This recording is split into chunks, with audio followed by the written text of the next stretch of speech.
Magandang umaga mga kabay. So meron pa akong estimate, approved estimate 39567 letter C. Ang model nito mga kabay dito 5 ito, hindi ko makita.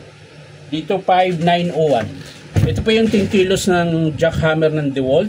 So ang papalitan natin ay spindle, may kasama na siyang seal sa loob, bearing bus at yung o-ring niya. At syempre yung o-ring sa spindle. So ang bubuksan lang natin dito mga kabay, ito lang po sa unahan. So tara mga kabay, samahan nyo po ako, kakabit natin. So ayan mga kabay, nakalas ko na po yung kanyang spindle. So dito tayo mag-uumpisa. Ayan. Una, sikwatin nyo po yung cap. Ayan. At syempre yung lock, kailangan mong sungkitin. Ayan.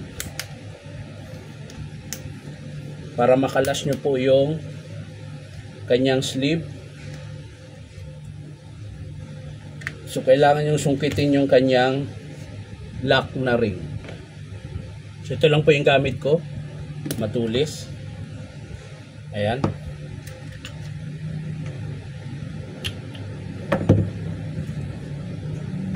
Dahil papalitan natin yung kanyang spindle mga kabay. Matigas. Ayan. So ito yung papalitan natin.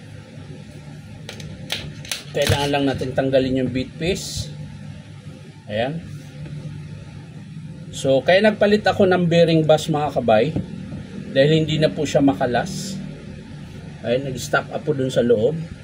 At yung spindle naman nito ay may tama yung kabitan ng bala. Parang ito yata yung pinilit yung bala, kinabit. O ito nga yun, yung hinasa ko yata. So ito na po yung bagong spindle niya. Ngayon, kakabit natin yung kanyang o-ring. So medyo may pagkaiba. Iba, pero ayan. Pasok naman yung o-ring. So okay na yun mga kabay. So sa pagkabit niyan mga kabay, ganun din kung paano nyo kinalas. Ayan. Siyempre kailangan muna nating linisin ito. Kung meron mang dumi, nalinis ko na pala ito mga kabay. So okay na ito mga kabay. Bali pupunasan lang natin konti. Ayan. So ayan, lagay na natin yung ayan. So parang kailangan natin ng grasa mga kabay para medyo malambot siya. Kailangan ng grasa.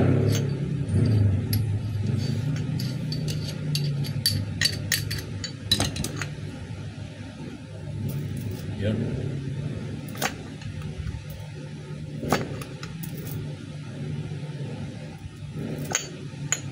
So okay na siya mga kabay. At syempre yung kanyang bearing bus, ayan, lagyan din natin to ng grasa para lang siya para dumulas. Ayan. So ganun po yung paglagay niyan. Ayan. Tapos didiinan lang natin.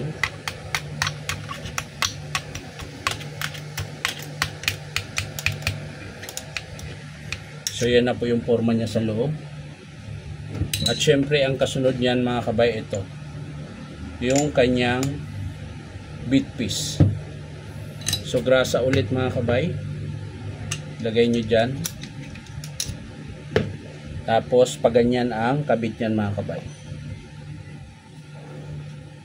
Yan. So okay na siya mga kabay, lagyan lang natin ng grasa dito. So ang sunod yan mga kabay, eto, baliktarin natin. Ayan. Mauuna yung sleeve. Tapos yung sleeve din na may ngipin. Sleeve din kasi pangalan nito. Tapos ikot-ikot mo lang hanggang sa lalapat siya. At kasunod yung spring na meron siyang nakausli. Papasok yan doon sa may butas. Meron hong butas yung sleeve niya. Kaya doon po yun siya papasok. Ayan. At syempre yung takip. Para itutulak siya pababa. Ayan. Syempre yung spring. Ayan. Sunod yan yung washer na plastic. Ito po yun. At yung dalawang lock. Kabilaan po yan mga kabay. So ganun po ang forma niyan. Siyempre lagyan din natin ng grasa yan. Para pagkabit nyo ng bala, hindi siya maganit. Yan. Susunod niyan mga kabay, ito yung spring na malaki. Diyan po yan. Tapos itong bakal. Ayan. At yung sleeve niya na luma. Ito pala. Dito yan. Tapos rubber damper. At yung washer. Yan. So yung pinakalas mga kabay na ikakabit dito yung kanyang baliktad yata. Tama naman.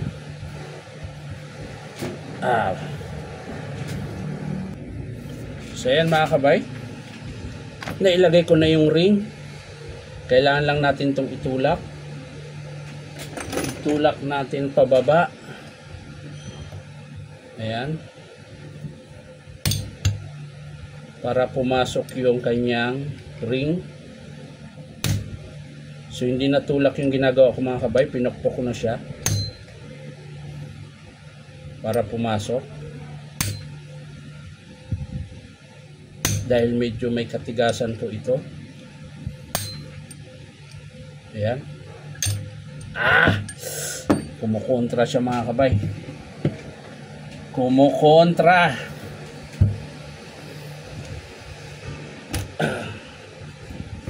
Tigas. Yun ang nakalas. Medyo matigas siya mga kabay dahil bago yung ano eh. Hindi pa siya napitpit.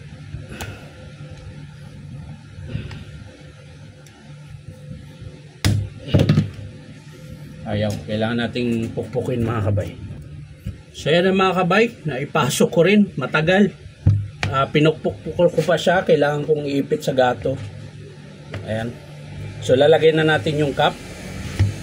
Tapos testingin natin mga kabay kung gagana na ba yung, kung malambot na. Ayun oh. So malambot na po siya mga kabay. Ayan.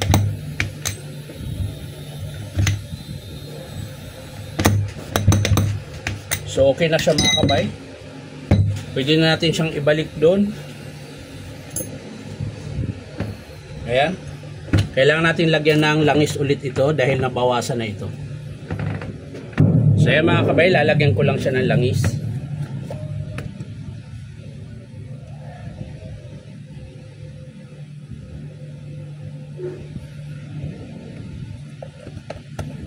Tapos kakabit natin ito.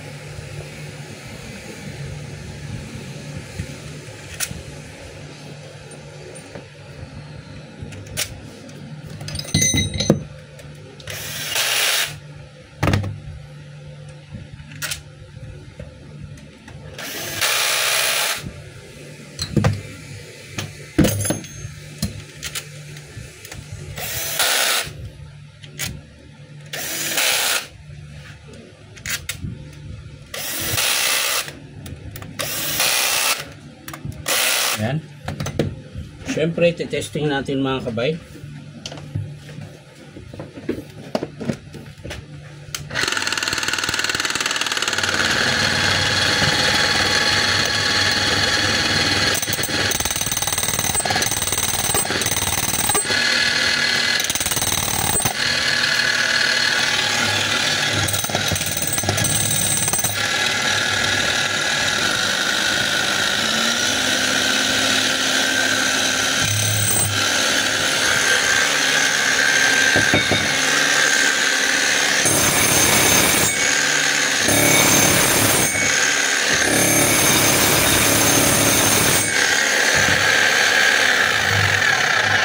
So okay na siya mga kabay. Ayan, pinalitan natin yung kanyang spindle. Nasa loob po yung bearing bash tsaka yung o-ring na luma. So hindi ko na po siya kinalas dahil hindi nga po natin makalas. So yan lang mga kabay. Maraming salamat sa panunod at palike and share na rin po. Bye bye.